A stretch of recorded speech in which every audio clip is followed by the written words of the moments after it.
Hello students and all the interested persons who are watching and this video, and today I am going to discuss another important topic of the subject business laws. This is the unit third topic is the Partnership Act 1932. As you know very well, the business laws subject is very important for the students who are studying in business management, to knowing the different laws regarding the business regulations, rules, tax, contract, and partnership, sales goods act, etc. So various acts are there. So today I'm going to discuss the partnership act. So basically, partnership is another important act in which in India, Indian Partnership Act 1932, it is known as. So basically in India, Indian Partnership Act comes into force in 1932, and it lays down the important provision relating to the partnership contract. तो जब भी हम partnership contract करते हैं उससे related जितने भी जो रूल्स रेगुलेशंस हैं वो पार्टनरशिप एक्ट 1932 में से लिए जाते हैं। और कोई भी बिजनेस जब हम कर रहे होते हैं तो जब एक या एक से अधिक लोग मिलकर कोई बिजनेस को रन करते हैं for gaining profit and for distributing their profit and losses among them according to the rules and according to the provision of the Indian Partnership Act or according to the partnership deed. So there are different things. So basically, the general principles of Indian Contract Act of 1872, which formally contain the provision of law of Indian partnership, and partnership shall apply so far as are not inconsistent with this act according to section 3 of Contract Act 1872। अगर हम जाएं तो वो जो contract act है उसके under में ही जो पार्टनरशिप एक्ट है वो काम करता है। यानी कि पार्टनरशिप जो एक्ट है वो बेसिकली इंडियन कॉन्ट्रैक्ट एक्ट से मींस जो भी कॉन्ट्रैक्ट एक्ट के एग्रीमेंट्स हैं, जो भी कॉन्ट्रैक्ट एक्ट के रूल्स एंड रेगुलेशंस हैं वो यहाँ पर हम देख सकते हैं। तो बेसिकली जब भी हम कॉन्ट्रैक्ट एक्ट की बात करते हैं तो पार्टनरशिप एक्ट जो है ऑटोमेटिकली उसमें आ जाता है। Now, first of all, I discuss with you the introduction of Partnership Act. So basically, as you see here, the partnership results from a contract and is governed by Partnership Act. जो partnership है basically वो एक contract के कारण create होती है और वो पार्टनरशिप एक्ट 1932 से ही रेगुलेट होती है, गवर्न होती है। सेकेंड थिंग अगर हम बात करें तो partnership is also govern by general provision of Indian contract act. कई बार जो पार्टनरशिप है वो जो जनरल प्रोविजंस हैं इंडियन कॉन्ट्रैक्ट एक्ट के 1872 के उसके द्वारा on such matters where partnership act is silent, जहां पर पार्टनरशिप एक्ट साइलेंट होगा वहां इंडियन कॉन्ट्रैक्ट एक्ट 1872 के रूल्स वहां पर लगने शुरू हो जाते हैं। थर्ड थिंग यहाँ हम देखेंगे तो it is expressly mentioned that the provision of Indian contract act which is not repealed will applicable on partnership until and unless such provision is in contrary to any provisions of partnership act। तो Indian contract act की अगर हम बात करें तो basically it expressly mention that provision of Indian contract act which is not repealed will applicable on partnership. ये until और unless कहीं पर भी कैसे भी जो है कहीं ना कहीं आपके जो है जहां पार्टनरशिप एक्ट काम नहीं करता वहां automatically Indian contract act regulate हो जाता है। जहां पर भी हम कॉन्ट्रैक्ट बिजनेसेस की बात करते हैं या जहां पर भी एग्रीमेंट्स होते हैं किसी भी पार्टी के बीच में तो ऑटोमेटिकली कॉन्ट्रैक्ट एक्ट वहां पर लागू हो जाता है। Such provision is contrary to any provision of partnership act. Fourth जो थिंग है वो है कि the rules of contract regarding the capacity of contract offer acceptance etcetera will also be applicable to the partnership. तो जो भी contract होते हैं तो वहाँ जितने भी कॉन्ट्रैक्ट होते हैं उन कॉन्ट्रैक्ट के रिगार्डिंग जो भी कॉन्ट्रैक्ट कैपेसिटीज ऑफ कॉन्ट्रैक्ट है, ऑफर्स है या एक्सेप्टेंस है एक्सेट्रा जो भी चीज़ें हैं उन सब में भी पार्टनरशिप में आपके कॉन्ट्रैक्ट जो है एप्लीकेबल हो जाता है। तीसरी जो फिफ्थ थिंग है वो है rules regarding the status of minor will be governed by the Partnership Act 1932, since Section 30 of the Act talks about the position of the minor. इसके अलावा जो सेक्शन 30 है वो माइनर की पोजीशन के स्टेटस के बारे में भी जो पार्टनरशिप एक्ट है वो भी यहाँ डिस्कस किया जाता है, और किस तरीके से एक माइनर के राइट्स होते हैं, माइनर की ड्यूटीज होती हैं या माइनर्स की लाइबिलिटीज होती हैं, वो सारी चीज़ें भी यहाँ पर हम देखते हैं। इसके अलावा अगर हम बात करें simply partnership act, Indian partnership act 1932 के बारे में, तो basically an act to define and amend the law relating to the partnership. एक ऐसा एक्ट है जो डिफाइन करता है पार्टनरशिप को, और अमेंड होते हैं तो भी वो इस सब लॉज को इनको प्रेजेंट करता है। Whereas it is expedient to define and amend the laws relating to partnership. It is hereby enacted as follows. क्या क्या चीजें आती हैं, जैसे this act may be called the Indian Partnership Act 1932. जो पार्टनरशिप एक्ट है वो Indian partnership act 1932 के नाम से जाना जाता है। And it extend to whole of India, ये जनरली पूरे देश में जो है इसको लागू किया गया था। It shall come into force on first day of October 1932। सबसे पहले 1932 फर्स्ट डे ऑफ अक्टूबर यानी 1 अक्टूबर 1932 को, एक्सेप्ट द सेक्शन 69, केवल 69 जो सेक्शन है उसको छोड़कर, विच शैल कम इनटू फोर्स ऑन 1 अक्टूबर 1933, जो कि बाद में 1 अक्टूबर 1933 को जो है फोर्स में आया था, यानी एप्लीकेबल हुआ था। उससे पहले तक के बाकी पार्टनरशिप एक्ट जो है completely first day of October को लागू हो गया था।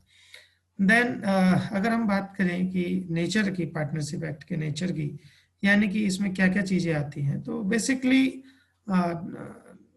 कुछ टर्म जिसको हम देखते हैं पार्टनरशिप एक्ट में, जैसे डेफिनेशन अगर हम बात करें, पार्टनरशिप क्या है, पार्टनर्स क्या है, फर्म क्या है, और फर्म नेम, इन सबको अगर हम देखते हैं तो ये इससे क्लियर होता है।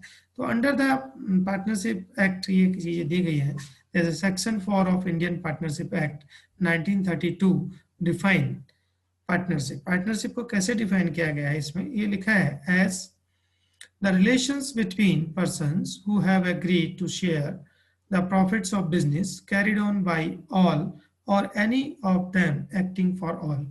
पार्टनरशिप बेसिकली एक ऐसी टर्म है, एक ऐसा रिलेशन है, बेसिकली हम कहेंगे इट इज अ रिलेशन, और it create a relation between the persons.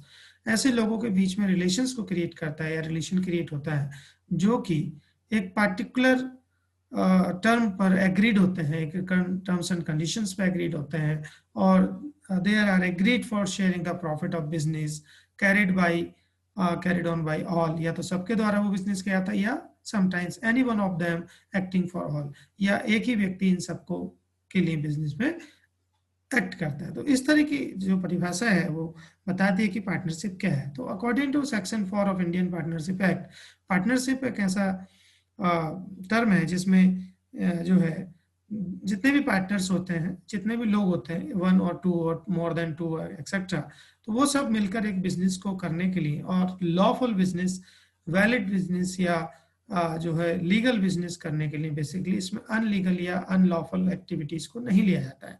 तो वो they are agreed for doing that kind of activities, and they are also agreed for sharing the profit of the business carried by one, या तो किसी एक के द्वारा या सभी के द्वारा जो भी बिजनेस है वो रन किया जाएगा, और जो भी प्रॉफिट है उसको सब अपने अपने उस पार्टनरशिप एक्ट के रूल्स एंड रेगुलेशन के हिसाब से और पार्टनरशिप डीड के हिसाब से उसको वो आपस में डिस्ट्रीब्यूट करते हैं। Not only the profit but losses also there.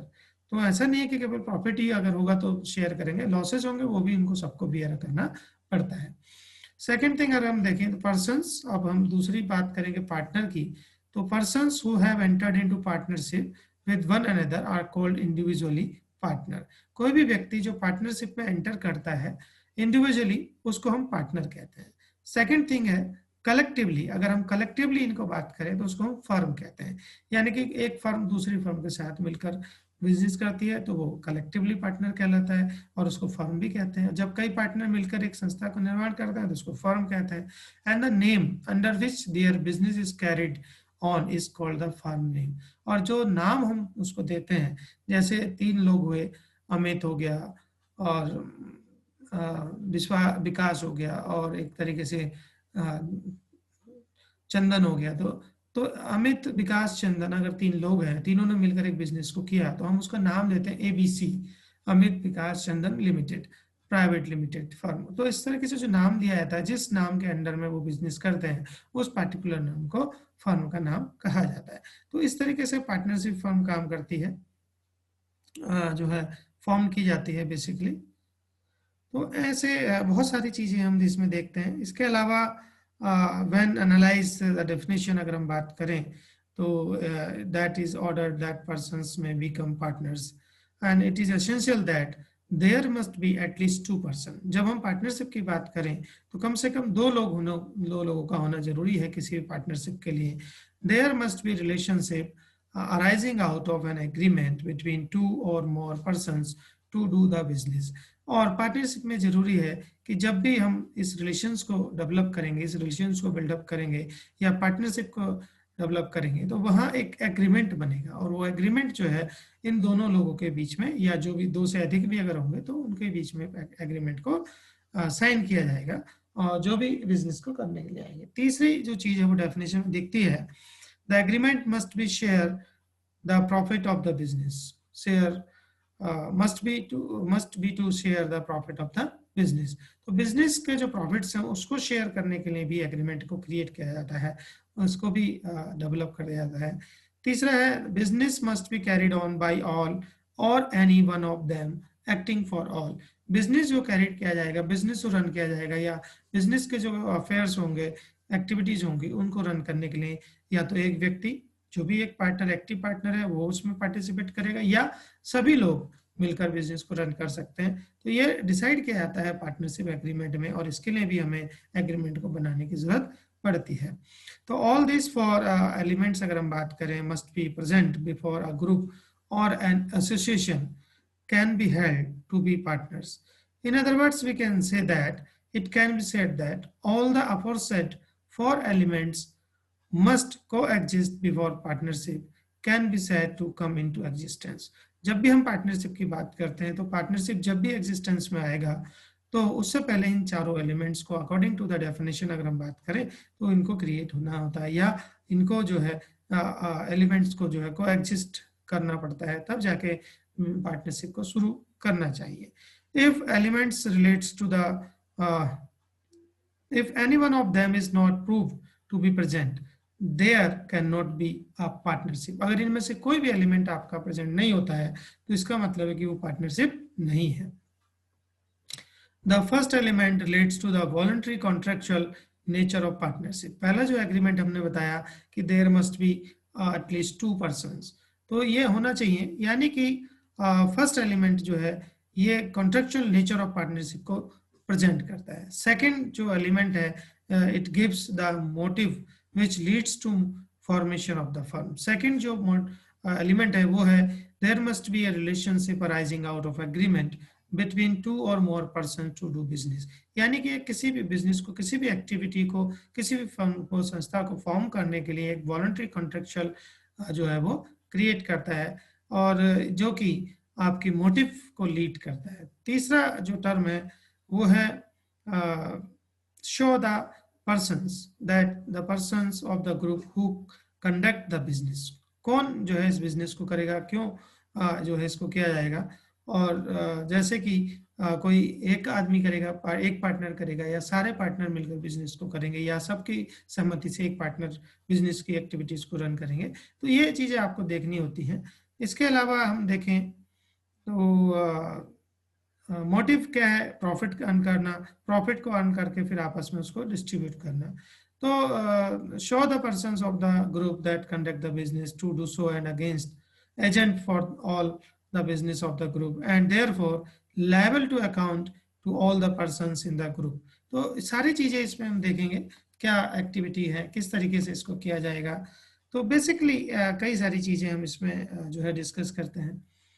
आइए अब हम बात करते हैं essential requirements of a partnership. जब हम पार्टनरशिप की बात करें तो क्या क्या होना चाहिए, जैसे कि मैंने आपको बताया कि कम से कम ये चीजें होनी चाहिए। जैसे पहला हमने कहा कि there must be an agreement between the partners, partners के बीच में एग्रीमेंट होना चाहिए। दूसरा मोटिव है is to earn profit and share between the partner, जो भी प्रॉफिट करेंगे उसको शेयर करेंगे। तो ये एग्रीमेंट होना चाहिए, क्या प्रॉफिट होगा, क्या उसका रेशियो होगा, ये सारी चीजें हमें देखनी पड़ती हैं।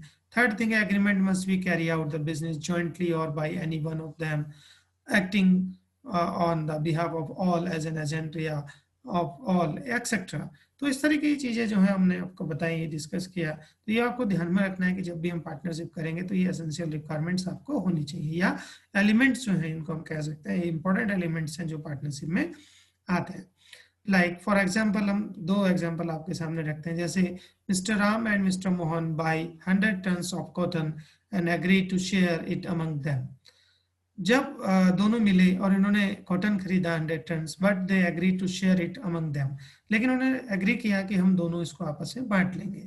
That mean it does not form a partnership, ये पार्टनरशिप नहीं है।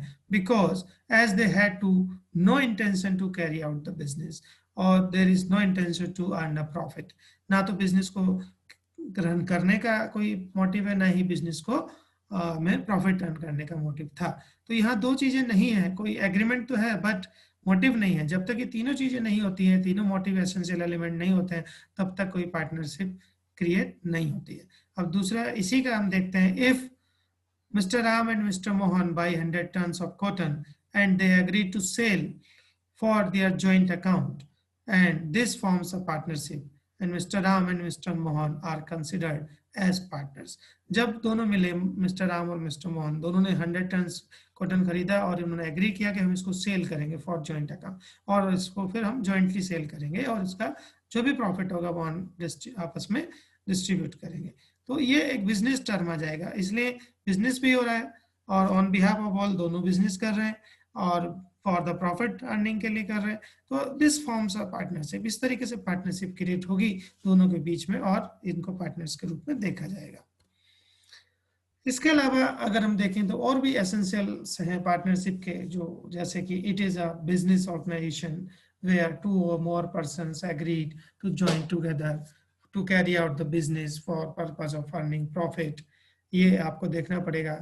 पार्टनरशिप तभी क्रिएट होती है जब कोई भी लोग मिलकर किसी ऑर्गेनाइजेशंस को बनाते हैं, जहां दो या दो से अधिक लोग एक पर्टिकुलर किसी टर्म पर एग्रीड होते हैं और बिजनेस को रन करते हैं।